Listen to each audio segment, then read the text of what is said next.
आज हम सीखेंगे जंतु के तंत्रिका ऊतक के बारे में। हम केवल आवाज सुनकर हमारे दोस्त का नाम पहचान लेते हैं। इसी तरह केवल खुशबू से हम पुष्प की पहचान कर सकते हैं। क्या आप बता सकते हैं कि यह सब हम कैसे कर पाते हैं? सोचिए सोचिए। चलिए हम बताते हैं। हम अपने आसपास होने वाले परिवर्तनों की पहचान करते हैं और इन परिवर्तनों के आधार पर प्रतिक्रिया देते हैं।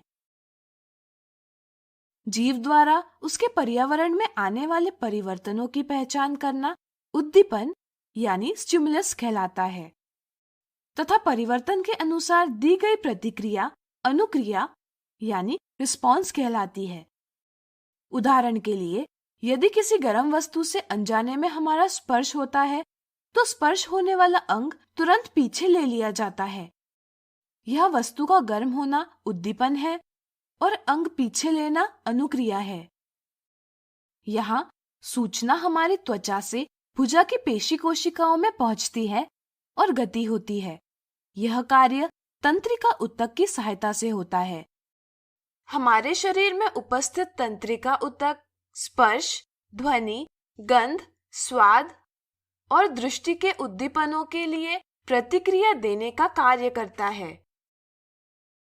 इसलिए हमारे शरीर की सभी कोशिकाओं में उत्तेजना यानी उद्दीपन के अनुकूल प्रतिक्रिया देने की क्षमता होती है।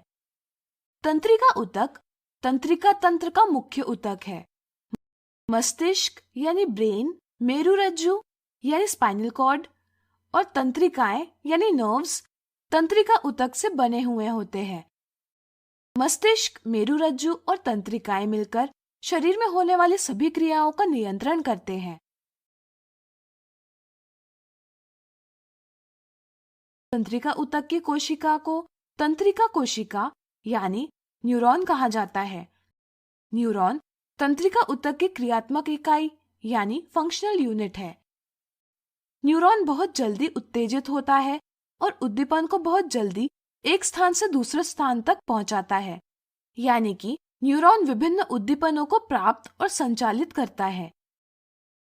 न्यूरॉन कोशिकाकाय यानी सेल बॉडी, डेंड्राइट्स और एक्सॉन से बना हुआ है।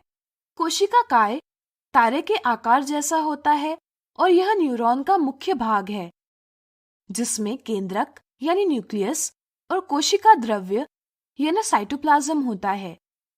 कोशिकाकाय में से लंबे और पतले बालों जैसी शाखाएं निकली हुई होती है। प्रत्येक न्यूरॉन के कोशिकाकाय में से बहुत सारे छोटी शाखाएं वाले प्रवर्ध यानी डेंड्राइट्स निकले हुए होते हैं और एक लंबा प्रवर्ध यानी एक्सॉन निकला हुआ होता है। एक्सॉन के अंतिम सिरे को तंत्रिका सिरा यानी नर्व एंडिंग कहा जाता है। डेंड्राइट उद्दीपन को कोशिकीय काय की ओर भेजता है और कोशिकीय काय से उद्दीपन एक्सॉन से होता हुआ तंत्रिका सिरे तक पहुंचता है। एक न्यूरॉन के अंतिम सिरे और दूसरे न्यूरॉन के डेंड्राइट्स के बीच में रिक्त स्थान होता है। इस स्थान को सिनेप्स कहा जाता है। उद्दीपन इस रिक्त स्थान यानी सिनेप्स को पार करके दूसरे न्यूरॉन के डेंड्राइट तक पहुंचता है। तंत्रिका ऊतक में उद्दीपन इसी तरह से संचालित होता है तथा न्यूरॉन में उद्दीपन का संचालन केवल एक ही दिशा में होता है, डेंड्राइट से न्यूरॉन के अंतिम सिरे तक। एक तंत्रिका कोशिका यानी न्यूरॉन 1 मीटर की लंबाई का हो सकता है।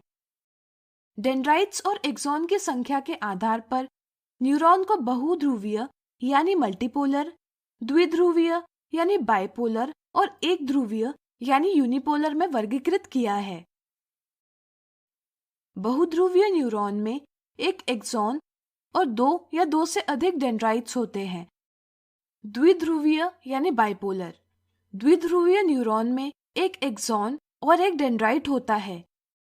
एक ध्रुवीय न्यूरॉन में केवल कोशिकीय काय और एक एक्सॉन होता है। एक्सॉन को तंत्रिका रेशे यानी नर्व फाइबर भी कहा जाता है। बहुत सारे तंत्रिका रेशे संयोजी ऊतक यानी कनेक्टिव टिश्यू से जुड़कर एक तंत्रिका यानी नर्व का निर्माण करते हैं। तंत्रिका रेशे से गुजरने वाला उद्दीपन यानी संवेदन को तंत्रिका स्पंदन यानी नर्व इम्पल्स कहते हैं। तंत्रिकाएं तंत्रिका स्पंदन को मस्तिष्क या मेरुरज्जु तक पहुंचाती है। मस्तिष्क या मेरुरज्जु उचित प्रतिक्रिया देने का निर्णय लेते हैं। यहाँ से सूचना मस्तिष्क या मेरुरज्जु से निकलने वाली तंत्रिकाओं में संचालित होती है। ये तंत्रिकाएं पेशीय ऊतक यानी मस्कुलर टिश्यू से जुड़ी हुई होती हैं। तंत्रिकाओं से सूचना पेशी ऊतक तक पहुंचती है और पेशी ऊतक की गति होती है। इस तरह तंत्रिका स्पंदन की सहायता से हम पेशियों की गति अपनी इच्छा अनुसार कर सकते हैं। इस प्रकार का संयोजन सभी जंतुओं को उद्दीपन के अनुसार गति प्रदान करता है। इसलिए तंत्रिका और पेशीय ऊतकों का क्रियात्मक संयोजन सभी जंतुओं में भी मौलिक यानी फंडामेंटल है। तो आज हमने सीखा जंतु के तंत्रिका